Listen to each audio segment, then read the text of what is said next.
Hello everyone, welcome to the Redmen TV for some daily news. We've got some stuff pertaining to the Champions League, got injury news, we have got news on the future of a Liverpool goalkeeper, and we've got some absolute transfer bollocks from a good friend of mine. Let's stick first to the Champions League stuff. Obviously Man City looming on the horizon. This, however, is more in reference to next season, some rule changes for the 2018-19 season coming in, as we can see. They're going to permit, and this is the most interesting thing, a fourth substitute to be used in the knockout stages in extra time. So when a game gets to extra time in a knockout stage of the Champions League, you can bring on a fourth sub. Wow, mad. I'm sure Pep Guardiola will be absolutely over the moon with that. Something he was banging on about last season, I think. Really interesting stuff though, let us know your thoughts on that. I think the stuff that got the most attention the other week when these came out, the proposed rule changes, was about the Wednesday kickoffs, or Tuesday and Wednesday kickoffs that are going to start at 5 to 6, which I think is shit, if I'm perfectly honest. But there you go, and then there's a few other bits and pieces. We know that there's no more playoff round for teams finishing in the top 4 in England, which is great news, and 23 players are going to be able to be named for a final. Go ahead. Rather than 18, meaning there'll be 12 subs to pick from. Great. I mean, inevitably there's going to be a bunch of old timers who are like, well, you didn't need substitutes, and people go, well, why do you need so many subs? Forgetting that, you know, even in my time of watching football, I remember there being 2 subs. I remember the move to 3 being revolutionary. Then there was 5 in England for a bit, but 7 on the continent, and now it's 7 all over. Whatevs, man. Right, we move on. Joe Gomez. Ross covered the fact that he'd been withdrawn from the England squad on the news show yesterday. We had a little bit more since then. ESPN FC reporting that through their sources that Gomez is likely to be out for a month, which is very, very bad news, meaning he could miss both the Champions League games. Palace, Everton and Bournemouth as well. We're going to be discussing this on the podcast today. It's myself and Steve Hoare on the Redmen podcast, which is going to be available on the YouTube channel once again in video form or in all good podcasting apps in audio version if you just want that. Discussing what that means for Liverpool moving forward. If Gomez is out for that long, does this open the door back up for Nathaniel Klein? Is that a good thing? Should we be rushing him back into the side, given that Klopp said, you know, he's there, he's training, but he's badly out of his rhythm? Or is this a really good thing? Is this an opportunity for Klein to get back into the team when maybe we might have kept him in cotton wool till the end of the season? Let me know in the comments, and we'll come to some of them later on in the show. Moving on then, another Liverpool player discussing the future is Emre Can. We'll come to him in a moment. But first, Simon Mignolet has been talking on international duty with Belgium, where he's likely to start because Thibaut Courtois is injured, which is a rare opportunity for him at international level. Almost as rare at the moment as a chance to start for Liverpool. He said, I don't know what the future holds for me. I have 3 years left on my contract at Liverpool. 3 years. Of course I want to play. The coach knows that, and I've talked about it with him. I will think about my future after the World Cup. I keep focused just in case an injury, a suspension, anything can happen, of course. Change the course of the season. I stay professional in order to be ready. Fair play. I mean, look, absolutely fair play for Simon Mignolet, because, look, he is a first-team member of the squad. It must be a very difficult set of circumstances. I joke about Mignolet all the time. Look, I just don't think he's at the level of a goalkeeper that you want if you want to be challenging right at the top end of football. I'm not saying Karius is, but I think I've seen a bit more from Karius in recent weeks to suggest I think he fits better with what Jurgen Klopp's trying to do with his Liverpool team. Well, that's tough for Mignolet. You know, to be the first choice for so long and then to be knocked back down the pecking order and have to maintain his focus, because he's dead right. We've seen this in years gone by. We saw goalkeepers take opportunities. I remember the famous one where Brad Jones and Donny ended up battling out for in goal. Donny came in, got sent off. Brad Jones came in, saved a penalty, nearly got sent off, and ended up playing in the semi-final of the FA Cup against Everton. So we don't know what's likely to happen. So I think it's credit to Mignolet for his attitude here, but I'm not sure I like this after the World Cup malarkey. I'd like to think that his future will be sorted out before he goes to the World Cup, if I'm perfectly honest. But thoughts on the Mignolet situation? Is it worth keeping him around? Do we need... Look, let's say, hypothetically, a world where Karius is good enough and we don't need to go and buy a first-choice goalkeeper. Do you think that's a good enough goalkeeping situation to have if Mignolet remains as the backup? Comment, and I'll come to them in a second. All right, move over. Emre Can broke the Liverpool internet last night on his Instagram. We've got this via This Is Anfield, but obviously you can get it on his Instagram, I guess, if it's still there on his Instagram story or whatever. He's not happy with the ridiculous 200,000 a week claim in a certain Sunday tabloid, saying, "I've just returned from international duty with the German team and working on coming back from injury. Interesting stories about me in the press. I'm no longer going to comment on any false stories or rumours. Looking forward to getting back on the pitch ASAP." Emre Can. He needs like a kiss or like a flexed arm emoji, I think, just to let us know it was genuinely Emre who wrote that. But there you go. Yeah, fine. I mean, you can read between the lines on this to the nth degree. Is he talking specifically about the wage claims, or is there something more about him? You know, the fact that there was talk of him saying about moving to the Bundesliga. We don't know exactly what he's quashing, but look, until he either signs a contract or gets fucked off, the speculation's going to run rife, and unfortunately he doesn't help himself by not being clear exactly on what he's doing. And the problem is that we live in a world where I think it's right to have the mentality of, if you don't want to commit to Liverpool, then sling your hook, mate. And you know, we've got to kind of have that mentality as fans, and I think as a football club. So he's not going to endear himself to the fan base while this whole thing kind of hangs over his head or what have you. But yeah, thoughts on the Emre Can response and what you think he specifically is referring to and how you feel about him at the moment in the comments. One more story and then we'll be going to read through some of your comments. If so, leave them if you're on the YouTube in the comments box and we'll get to them in a sec. Lastly, we've got mate Ian Wright on sportsmole.co.uk. He's probably been talking to someone else. Oh no, here you go. Talking to Sky Sports News. Good on you, Sportsmole, for appropriating content, kind of like I'm doing here. Ian Wright says, Bayern Munich want Liverpool's Roberto Firmino. They are talking about Lewandowski to Real Madrid. If that happens, Bayern want Bobby Firmino. Firmino is an excellent 9.5. He's unbelievable. Look, I love Ian Wright. Look, I know he has ties with another newspaper and that's his thing. You know, unfortunately, people outside of Liverpool have their ties and they have to earn their money the way that they have to earn their money. So I can't be too critical, even though I don't agree with some of the decisions he's made in that regard. But that's his cross to bear. But he's a nice fella. I like Wrighty a lot. I don't see how he could possibly have this information. Like, if Lothar Matthäus comes out at the weekend and talks about it, even though he's not, it's not like he's inside the building at Bayern anymore, but you'd be like, okay, yeah, I get that someone might speak to him.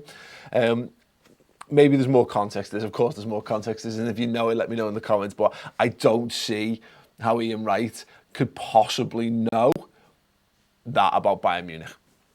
And inevitably, it's inevitable. What will happen is Salah stuff will continue for the rest of the summer.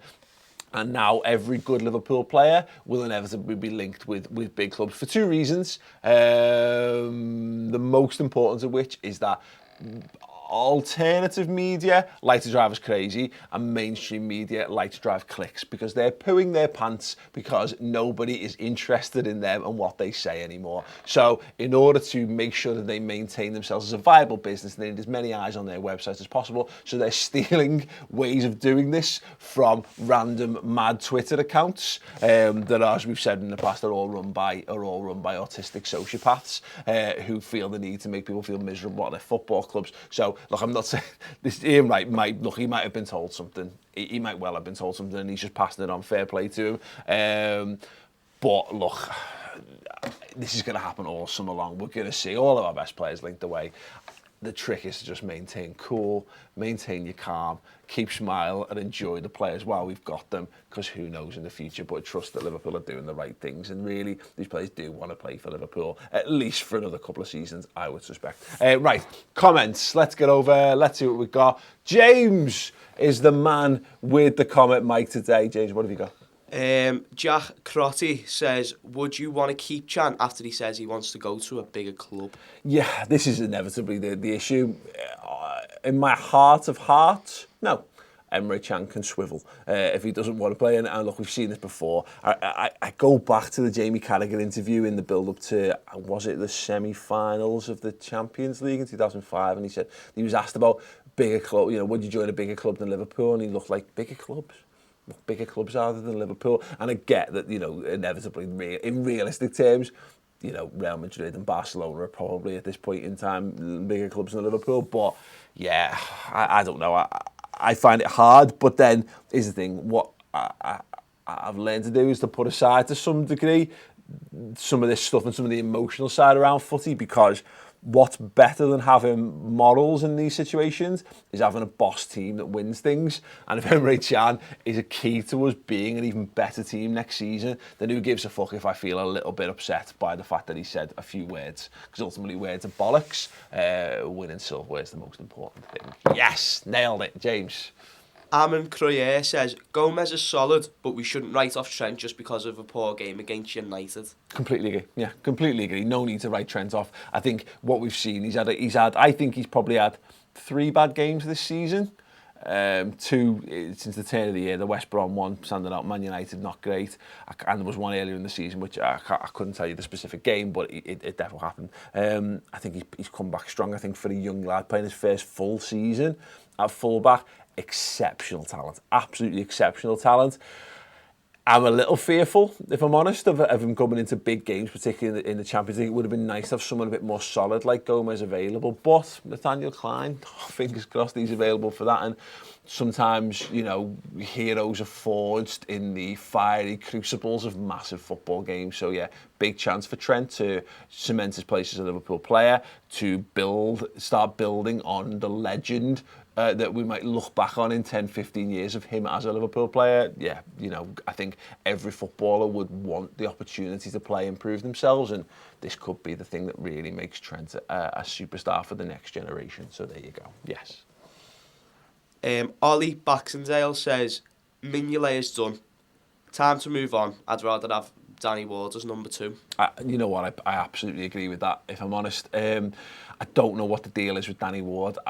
My gut feeling is that he'll get moved on because he's just not been given the opportunities this season, or whether that's just because we just need to manage Mignolet, we need to manage his value, and the fact that he's a proper senior player and he's got, I don't know. I honestly don't know. I wouldn't be totally upset with the prospect of Karius if he continues to play like he does and continues to get better as our number 1, and Danny Ward as his backup. If it meant that we could spend more money on top quality, if it meant that we didn't have to fight, if we meant we could spend 50 million quid on someone amazing, an additional 50. If someone says, "Is a £30 million target," and someone says, "No, we want 80 for him, where you can fuck off," and we go, "All right, sound 80, bang, there you go." Then I'd rather see that happen. If it meant a Pulisic, or pick a top quality name from world footy that we would be in the market for, because we've got loads of cash in the bank, then I'd rather see that. But just me anyway. Go on, James, what you got? So Peter James says, is there any substance to the Firmino to Bayern news? Or is it just like the Salah to Real Madrid malarkey? It's total bollocks, mate. I mean, like I say, I like Ian Wright a lot. He's a good guy. I don't see how we could have that information. And even so, I think a lot of it is, you hear stuff, you put 2 and 2 together, someone asks you a question and you pass it off as your own information. We all do it. We all do it sometimes, like that.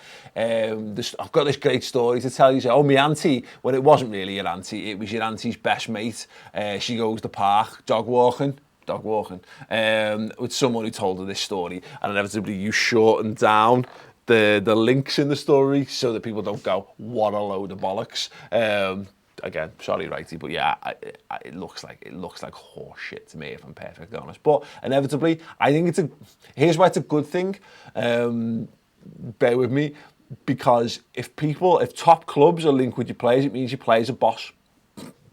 And if you can then keep them, then great, because it means that opposition clubs on a European stage in particular are of the opinion that your player is better than their player, which means that you're on the right track to being better than them. Yeah, have a little think about that. One more, please, James. So from Tammy Graham, would you say it'd be a good idea to give Nathaniel Klein a run out against Palace? Yes, I 100% agree with this. We're going to do a lot more on this. Me and Steve are going to be sitting down to do the podcast very, very shortly. It's going to be out this afternoon on the YouTube channel for the video version and the audio version. Again, it's going to be in Acast, it's going to be in Stitcher, it's going to be in Podbean, all of the usual places, iTunes as well. I think get on that. We're going to be doing a whole section on what we think about the Nathaniel Clyne, Trent AlexanderArnold situation in the wake of the Joe Gomez injury. So go and watch or listen to that. Other than that, get over to redmentv.com, get subscribed. We've got an amazing couple of shows coming up. Obviously, we're on the run-in to the end of the season. The end is in sight. How are Liverpool going to finish this season? We are going to tell you. We've got James doing some excellent digging, excellent research. And we're going to look at Liverpool's fixtures. We're going to look at the fixtures just gone. We're going to work out what Liverpool's midfield is going to be. We're going to work out how we pick up the points that we need to solidify top four, but also maybe to get to the final of the Champions League as well. So yeah, some fantastic specials. Go to redmentv.com, sign up. Other than that, if you can't be arsed and you feel guilty about that because you can't be arsed, just drop a like on this video instead. More news tomorrow, podcast to come, get subscribed, and I'll see you there.